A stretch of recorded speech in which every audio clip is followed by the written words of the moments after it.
It's early in the morning, and darkness is still over the land. The sun has not shone. And he leaves his priestly quarters next to the temple. And he makes his way out through one of two of the southern gates, either the Golden Gate or the Sheep Gate. It doesn't really matter.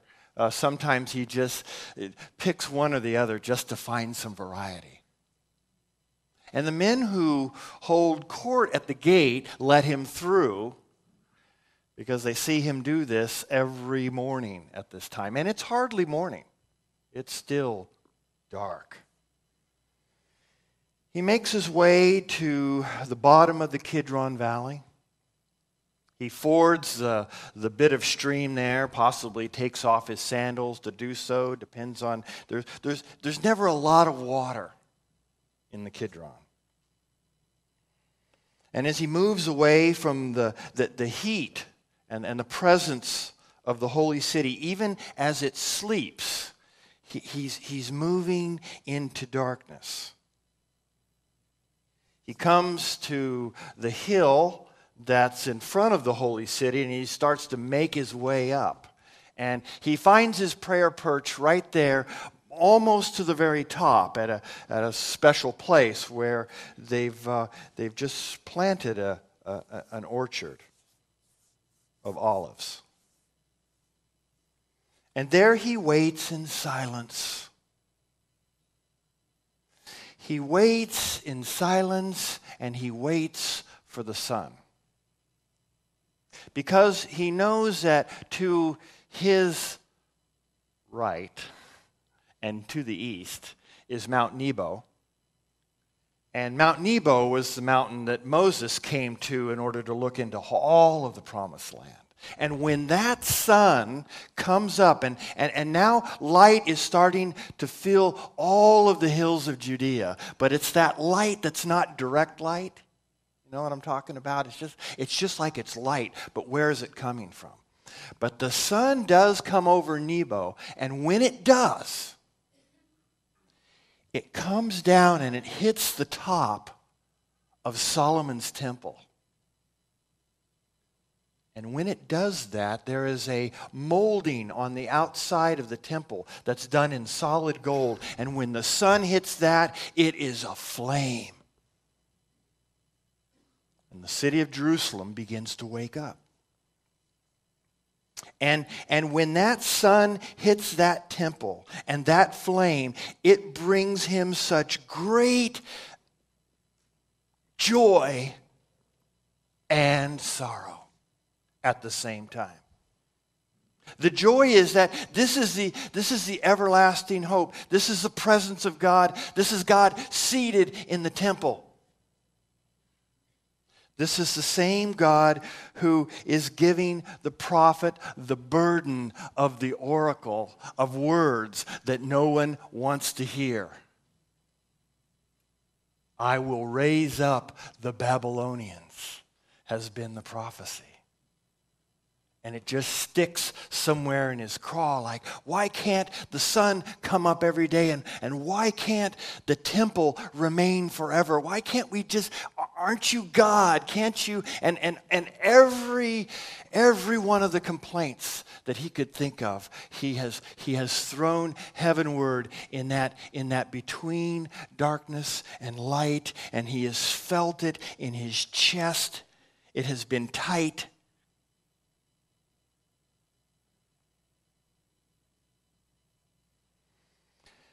And he weeps with a little bit of joy. And as he descends down the mountain, he stops at the last place that you can possibly stop on that mountain, where you're still high enough to see into Jerusalem, because there's a big wall there. That wall has been there forever. And before he goes below that wall, he looks one more time at the gilded top of the temple, and he thinks, wow. And and he weeps again. And he has no idea that at that very same spot, 700 years from that day, Jesus will be entering the city and will stop at that place and weep over Jerusalem and say, I came to bring you peace, but you did not know the day of your salvation. Wow. And just a stone's throw, says Mark, is another cropping of trees in which Jesus would also pray in great tears and perspiration. God, I don't want to do this, but your will be done.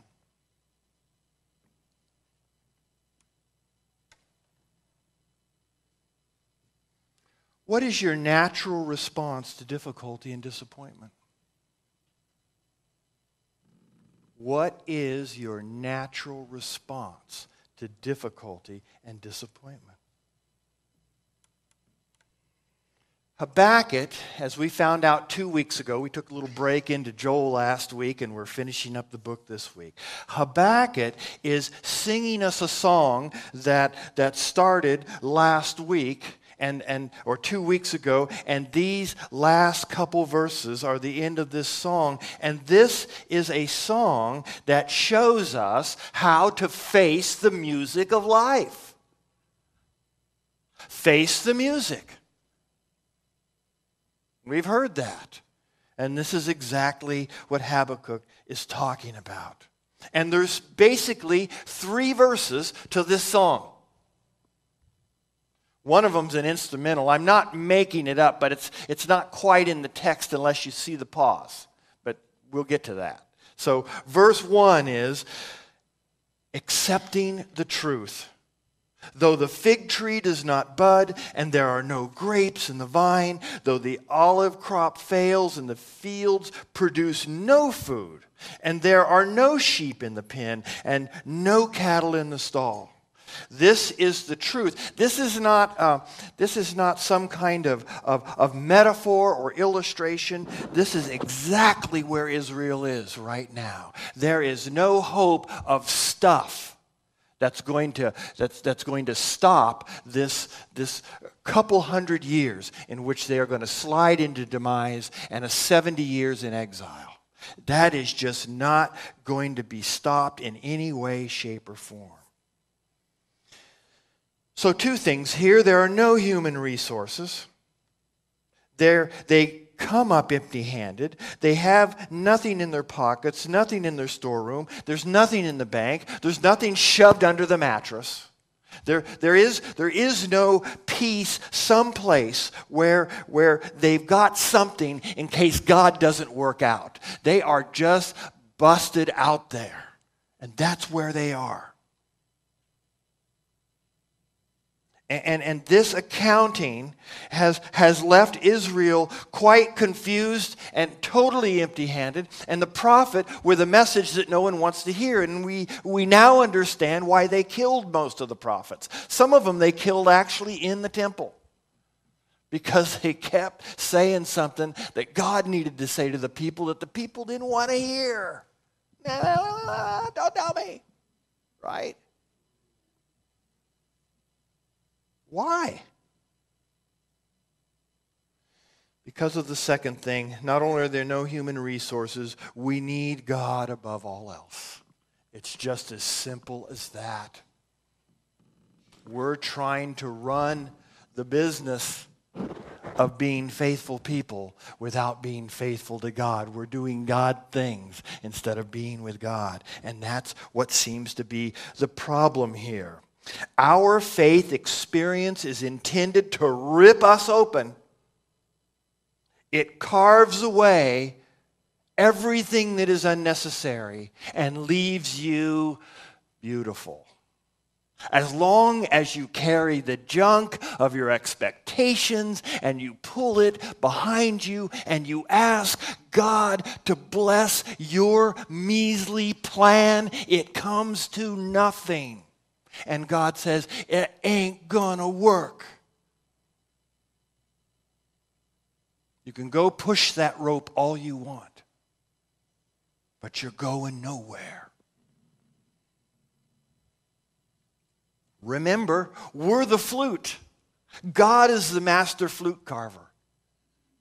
Every gouge of his tool to hollow out the flute is every one of the assumptions and expectations and broken dreams that we thought we could get God on board in our life for. And remember that when God lifts you up to kiss your life with his face, he blows beautiful music through you by the power of the Holy Spirit if you've allowed him to carve you. There is no Yosemite Valley. There is no Grand Canyon. There is no Bryce or Zion unless the water and the wind of time carve those beautiful monuments that speak to God. And the cutting and the friction and the destruction leaves wonder and beauty. And we're amazed. It's God. It's not us.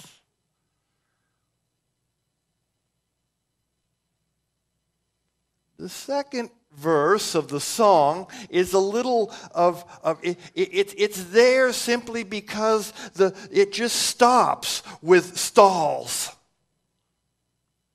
And so here's where I envision a little instrumental on the harp. And in this instrumental time, we acknowledge our temptations. And there's three that I want to talk about that are specific to us. There's three temptations going on. The first is, I'm okay, it's all good. It's denial. We're not leaning into God. We're just hoping that we could just grit this thing out and that it's going to be okay. We're really hurting, but we're not going to a Bible study, or we're not in a group of guys praying somewhere about it. We're just holding on. Maybe it'll work out. Maybe we're not going to a Bible study. Maybe we're not praying. Maybe we're not in some place rejoicing and celebration because we don't know how. Or we're just a little bit angry at God still because, God, I'm pushing this rope here. Aren't you going to help me? And God says, nope. Not interested. I'm interested in being in a vital, survival, love relationship with you where you can't even squirm, you can't wink your eye, you can't squat, you can't do nothing without me. That's where I want you. And I want you to know my love around you and my hope for you, because every ounce of your life takes a pound of strength from me to do it. I don't want your self-sufficiency. I don't want your merit badges. God says, I want you. It's not okay. It's not all good. That's denial. That's whistling in the dark as you walk through a cemetery.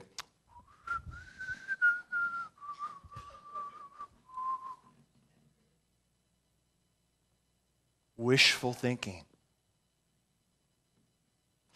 Temptation number 2, I'll work harder.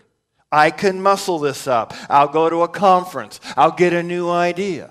I'll get a new list of ideas. I'll get my ideas onto someone else's ideas. And we'll just get a group of people and we're just going to make this all happen. Really? Well, this is a little bit closer. At least God is kind of getting us together. But it's still not trusting in God. It's kind of trusting in God's people, and that, someone's put it in a good book someplace. Temptation number 3, I'm really, really discouraged. Now, the reason I call that a temptation, because it's also good news, is that we think we're discouraged, and gosh, I should never be discouraged. If you were a crystal or a lump of gold, you'd never be discouraged, but you're a human being. And discouragement is the gateway to something else if you don't just go, oh, poor me, God just left me discouraged here. God's saying, I'm just starting the work. Are you ready? Or, oh, no, man, I really tried hard and I thought everything would turn out. And God says, yes, and now you're going to quit? Before you try God, you're going to blame it on someone else. They're in the way, all of that kind of stuff. Sometimes faith looks like a powerful conqueror. It does. I get that. But most of the time, faith looks like a stubborn survivor. The person who holds on to God. The person who understands. But the person who holds on just a little bit longer to God is the one that sees God's face. Verse 3 is embracing, I didn't write it that way on yours, but embracing our transformation. And here's where it really gets fun.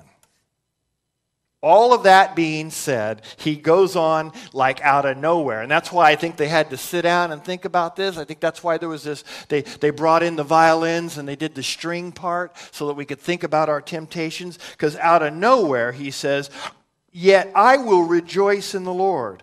I will be joyful in God my Savior. The sovereign Lord is my strength. He makes my feet like a deer, enables me to go onto the heights, the hinds feet on high places. By the way, if you know what deer feet look like, they should never be in high places with those kind of feet. That's like climbing Mount Everest in tuxedo shoes. You just don't do it. Talk about that. We have a Savior. After everything else that you wanted, you may not get an Academy Award. You may not get 100 miles to the gallon in your car. You may not just get your mortgage paid off. You may not ever have to go to the doctor again, or when you go to the doctor, they say, oh yes, for you, we've got this magic pill. You'll be great forever. But we have a Savior in Jesus Christ. We have one who saves us. We have a Savior producing joy. The life, death, and resurrection of Jesus brings us joy. Wow. Paul, in the midst of being in jail and writing the letter of joy to the church in Philippians, says this, chapter 4, verse 4, and then he says something else that I think Paul is reading Habakkuk in his prison cell. I think he told someone to go down, get the scroll from the synagogue of Habakkuk, because I want to read all about Habakkuk.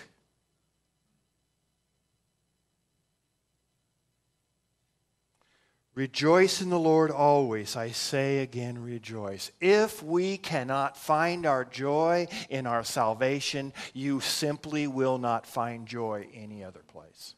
It's not there.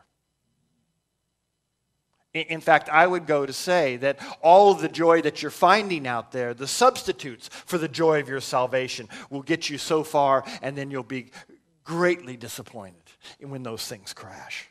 But this is the joy of the Lord. This is being promised at the time. Habakkuk stands at the very place and looks into the city where Jesus will I came like a mother hen to draw them in. And they'd have none of it, he says. Wow. We also have a sovereign producing strength. He says his strength is in God. This literally means he is confident in the strength and faith that is in God. Now those brilliant folks over there in the Bay Area that are building the new span to the Bay Bridge between San Francisco and Oakland, outside of the fact that they got a whole bunch of bolts and nuts that they got to change because they're all broken. But they're going to let you drive on it anyway. Wow. Glad I don't have that commute. But they say that that span is going to be able to do amazing things during an earthquake. I still don't want to be on that span during an earthquake. However, how do they know? Because they're brilliant. They've taken all of the energy and the mass and the numbers and the torque and all of that, and they've simulated it under a test, and they say, this is going to work. How do you know that God is there for you, giving you strength, if you're not put under the crucible of the test? We're being tested. We're not being punished. We're being tested to see if we will trust in this great God. We're being put under extreme pressure to see when the earth turns and the plates shift. Do I shift or do I run for cover? What am I doing?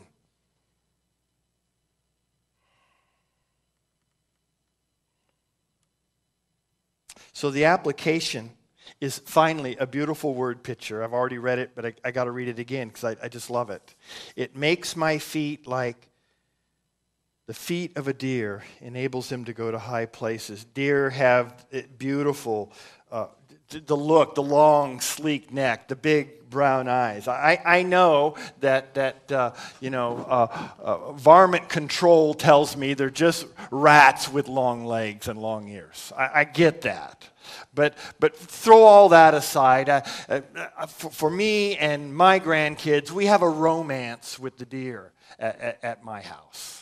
Even though there are no flowers on the buds, and even though there is no fruits in my trees, we just love these beautiful animals for their grace, for their wonder, for their ability to jump and skip. They survive, they pine for water, they look for a place in which that can happen. And those clumpety, hoofy kinds of things shouldn't be up on rocks someplace, but they get there. And I'll tell you, because here's the question, how do they do that? That's really the question, isn't it? But see, for you and me, our dear question is why? You see, they just ask how. The deer are like Peter Rabbit, and Farmer Jeff and Farmer McGregor are making the fences higher and higher, and the deer doesn't say, why is that? Why is Pastor Jeff doing that to us so we can't get in there and eat their plants? They just, let's back up. I watch them teach their little ones how to back up further to get over my fence to eat the roses. They're teaching. They don't ask why. They simply ask, how are we going to do this? I ran into this week. This is great. Our task in living is how, not why. When we suffer, we get thrown into why. Why me? Why you? Why this time? Why this place? At best, why is a distraction. At worst, why is a stall tactic that keeps us from God. These deer are learning to ask the how are we going to do that question that makes all of this make sense.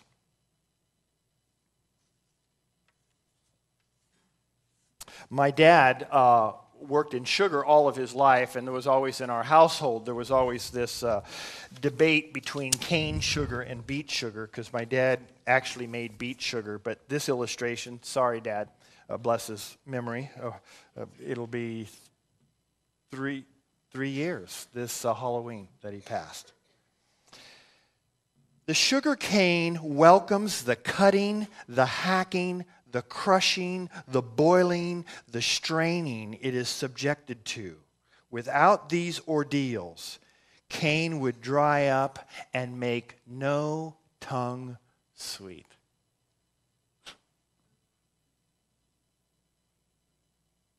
So too, we must welcome trouble, for that alone gives a sweetness to the spirit within. That's the And you could take that a little bit further. You're either getting better or you're getting bitter by the experience that we're under as believers and as non-believers in the world today. Habakkuk starts in depression and doubt as to God's righteousness and justice, and he ends with lively confidence in God's provision and sustaining. What I didn't tell you in the prologue to our sermon this morning is this. After Habakkuk stood there on the road where Jesus stood and wept over the city, and with the tears on his face still wet, and just before he entered back into the city through either the Golden Gate or the Sheep Gate, a big, broad smile broke on his face because he understood that God is God. And with God on our side, who can be against us?